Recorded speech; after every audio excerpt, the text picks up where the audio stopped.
Welcome back, everyone, and be passing quickly on to our next speaker. So we've got Ekaterina Rudneva on missing responses in autistic, non-autistic interaction. So I'd like to thank you for this opportunity to present my study. And today I'd like to discuss videos recorded in a so-called inclusive workshop. So the full name of this organization, which I attended as a volunteer and recorded, is the Inclusive Workshop for People with Mental Peculiarities. What are these? So it is a very vague, politically correct term for mental disabilities, which is unknown to most ordinary Russians, but is used to refer to individuals with various conditions like autism and mental retardation. So, and on this slide, you can see this the picture from their official website with their slogan about getting a job and living normally. So this is the goal of this organization. The next slide shows two screenshots from the videos I recorded, the pottery and the graphic workshops.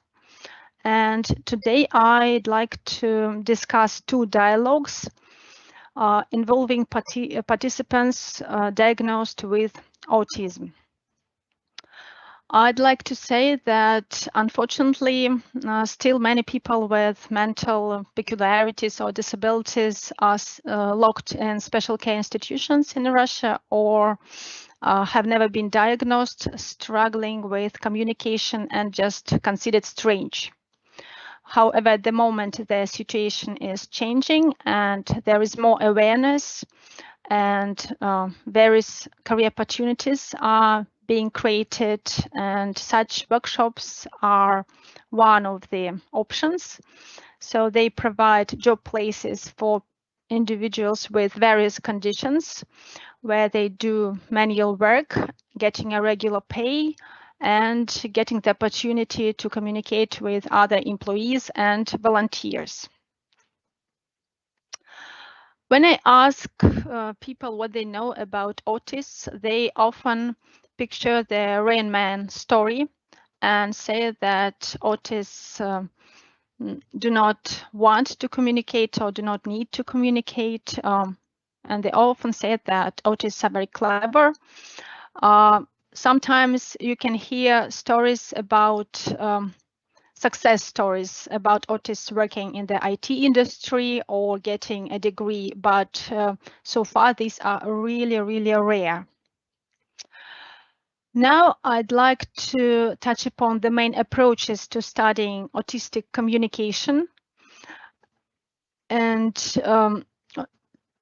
communication involving autistic participants is described and is often described in terms of some disorders, impairments, for example, pragmatic or cognitive impairments or deficit. And I'm mainly talking about linguistic research at the moment.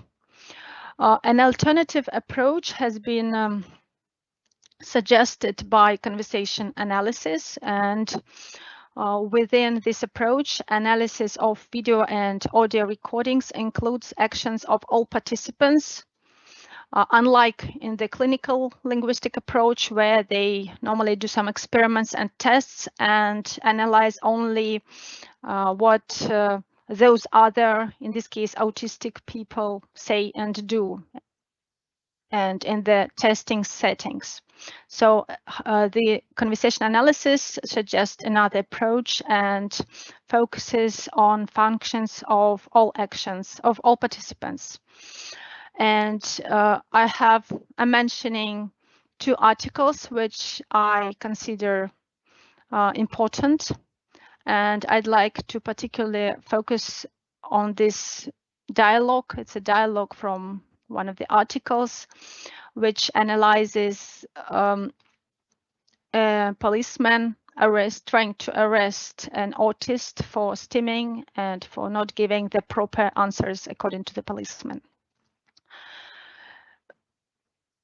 Enriching conversation analysis with anthropological approach enables to connect communication to cultural and social constraints.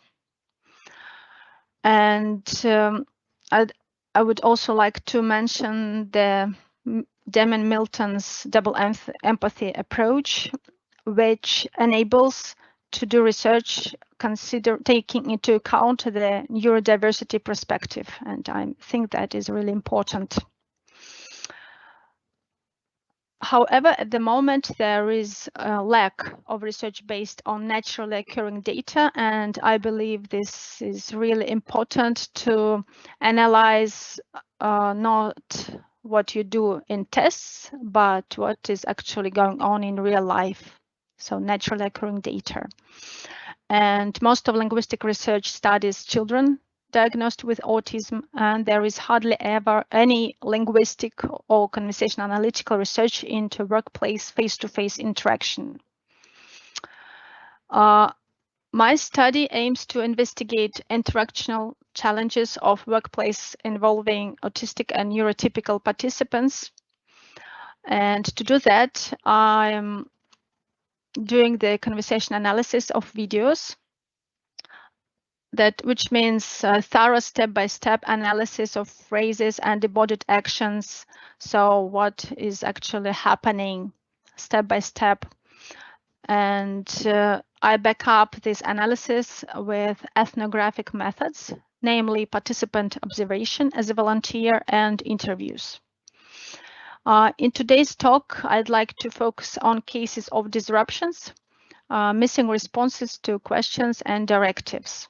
So just 2 dialogues and 2 cases. A few words about the ethical aspect. All employees sign an agreement allowing to take photos and videos of them.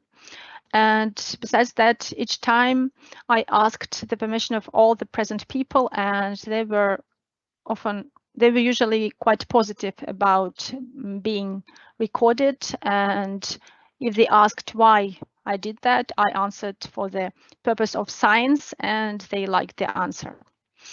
And I use official diagnosis only in case these diagnoses have been already made public, so in some publications of the organization. Why study missing responses? A question and an answer, a request and an agreement or refusal form an adjacency pair, where a first pair part makes relevant a limited set of second pair parts. So if something follows a question, we expect it to be an answer. And if this does not happen, it is missing. So, and we can talk about the noticeable absence or official absence, and the person is considered non-talking. And I've also heard some stereotypes about autists not responding to questions or saying something which outfalls the ongoing conversation. And I believe considering such cases of missing responses also helps to fight those stereotypes. I'm using a quite complex transcription system. I'm sorry about that. But I believe it enables to demonstrate how various actions are intertwined, and particularly the embodied actions, which I think is important. This system was developed by Lorenza Mondada, and she suggests using certain particular signs to show where the embodied action started and where it ended.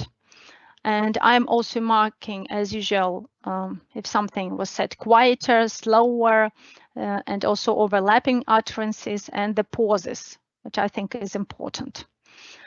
Now we'll discuss the first extract. And this episode has 4 main participants, 2 of which are autistic employees, Nikita and Slava. So you can see the 2 young men.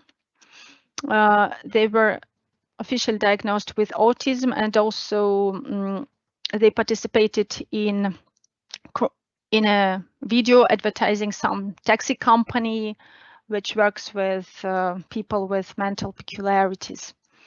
And Nikita and Slava got to know each other in this workshop and became close friends, which I think is really great. They often enjoy their interactional patterns for tool or language games, modeling popular TV quiz shows, or playing numbers. So they are really into numbers. For example, they take turns saying dates in order, for example, dates of birth or of opening metro stations, which they are really fond of. And in this video, Nikita and Slava are in the middle of fulfilling their work project. They are assigned to draw all participants of the workshops, including employees, volunteers, and instructors. So the 2 other people you can see in this screenshot are the 2 instructors, the young women, Marina and Anne. And at the moment, they are busy using the bookbinder to make notebooks, which are one of the products of the workshop brand. So while doing this manual work, Marina and Anne are discussing work-related issues between themselves. Now let's take a look at the transcript, and after that I'll show you the video. So in order to fulfill their task of sketching all the people involved in the organization, Nikita and Slava are using photographs taken in the workshops, and Nikita sometimes asks for extra information like a person's date of birth, how long he has been involved in the workshop, or if he was present in the workplace on some day. So, and in lines 1 to 3, they are saying the middle name of the person they're drawing now, Rinatovich, Yakubov, which is the last name. And then Slava is saying in line 7 the date of birth, which he remembers, because he remembers all dates of birth of all people in the workshops.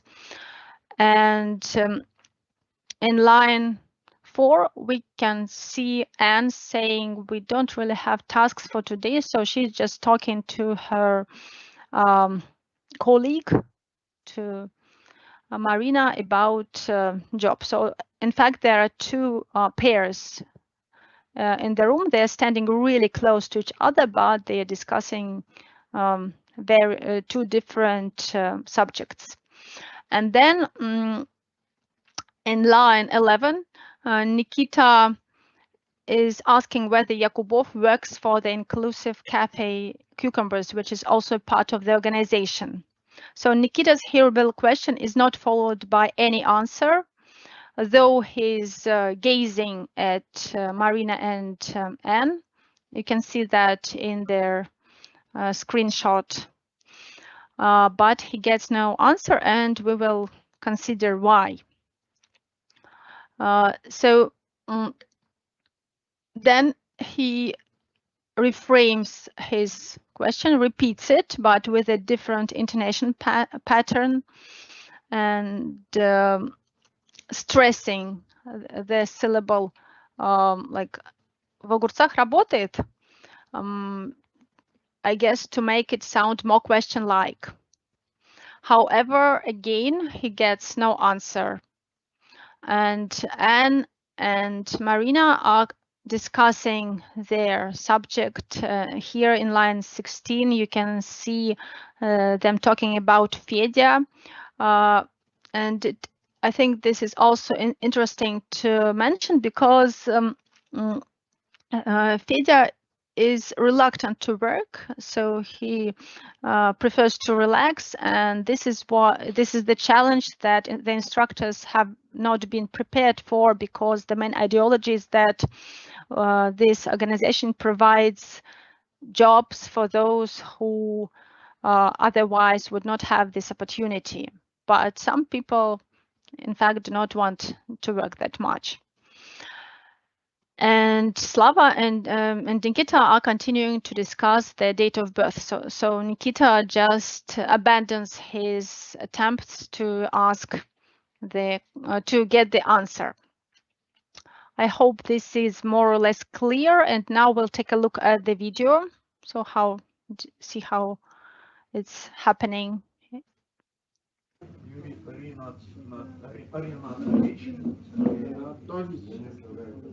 Якубов. 30 апреля 1993. Якубов.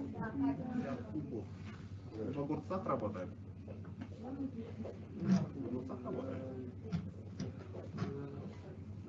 Нет, ну ладно, на самом деле, Федор.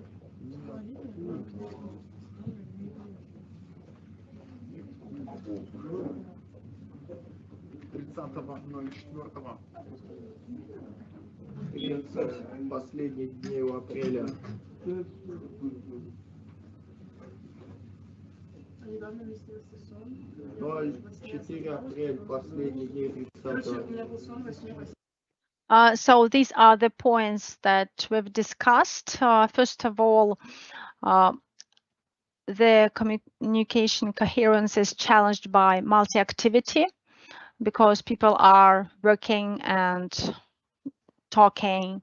Also, it is important to see how people are divided into pairs, which is natural to any multi-party interaction. But here, the division is also done according to the power and disability principle. I just called it this way, and I mean that the instructors are chatting together, and two neurodivergent people, the employees, are chatting between themselves. We've also mentioned relationship and friendship, which are important, and the different language games, and Nikita's intonation patterns. So he managed to change the intonation pattern, which did not actually get him the answer to his question anyways. And the embodied actions. So it's interesting to see what is done when people are speaking, and this helps us to understand the interaction better. Now let's move on to the second dialogue. We'll see Maria, the instructor, and two employees, Pavel and Vasily. This is the pottery. So they are making some products, and then those products will be sold. Maria makes efforts to get Pavel to go back to work using both linguistic and non-linguistic means. So while Pavel is actually willing to continue the conversation they've been having about keeping wild animals as pets at home. So Maria starts to do that, to get Pavel to work when the talk about animals seemed to be over.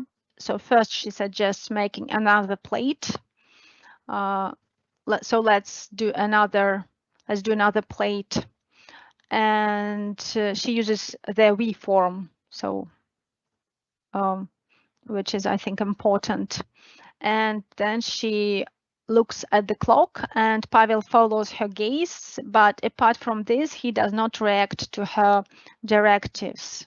So he wants to talk about animals, and Maria is talking about work.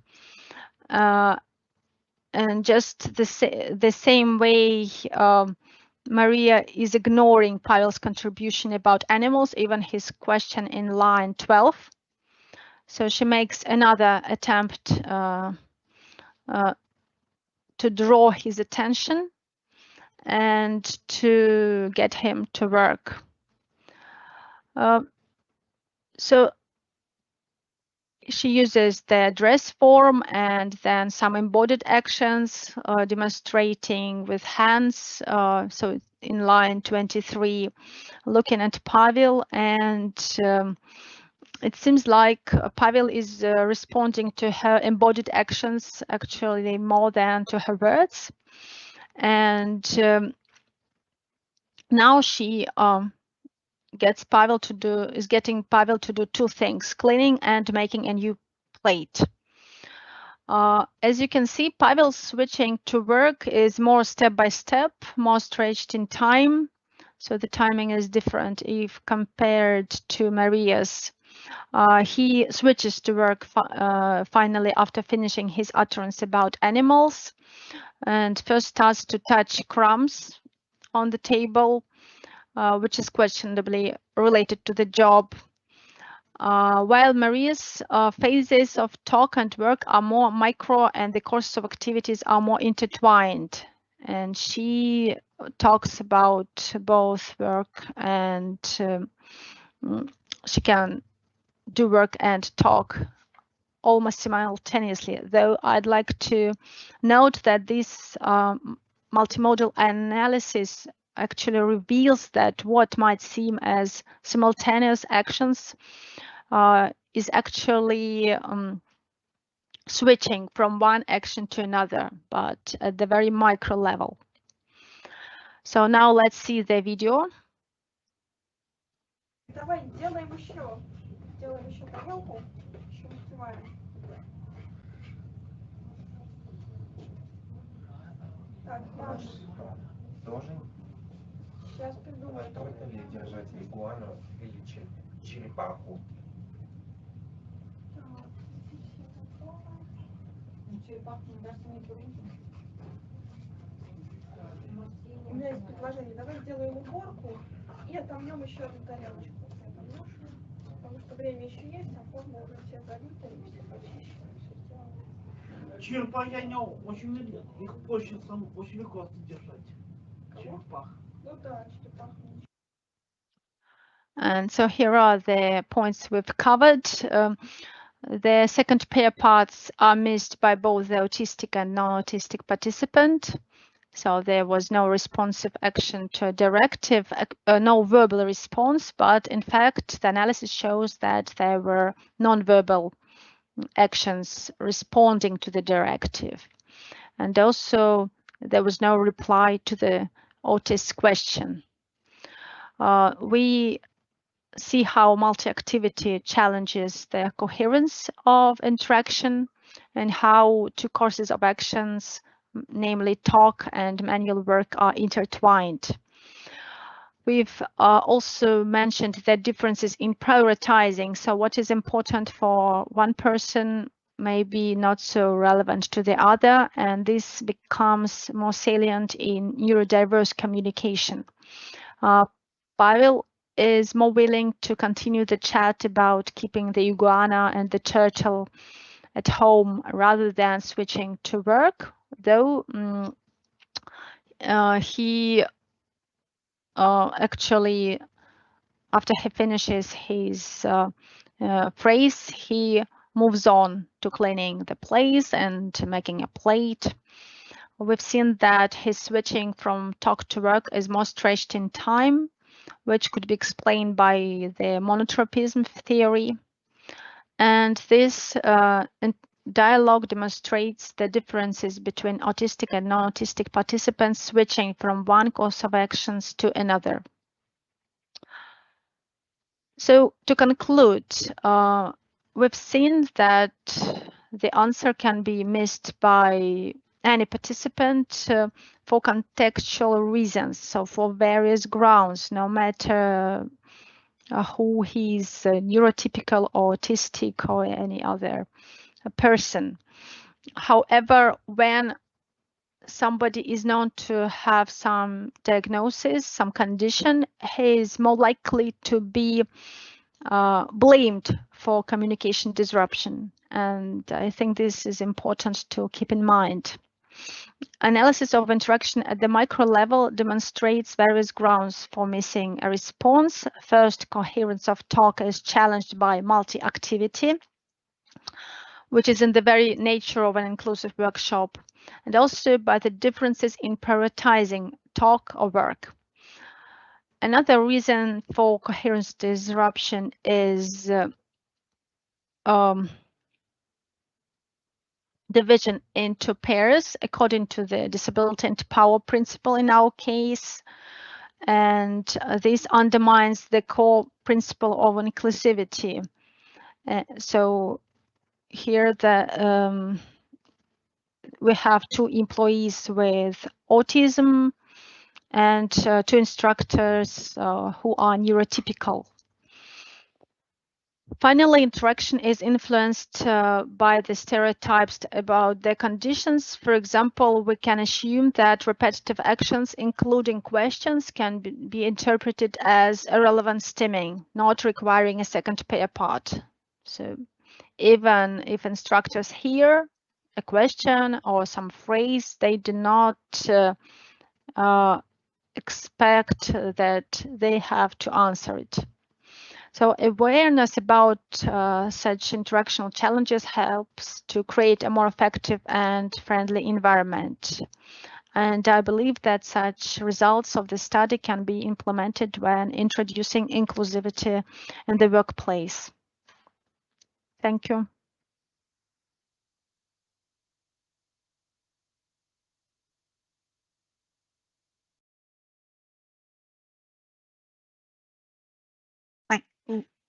There we go. Thank you, Ekaterina. Sorry, I was slow unmuting because I was writing notes from your presentation. That's really interesting and really shows much of what I've written about and theorized about. There's clear data and examples of it in action, and so it was really nice to see there.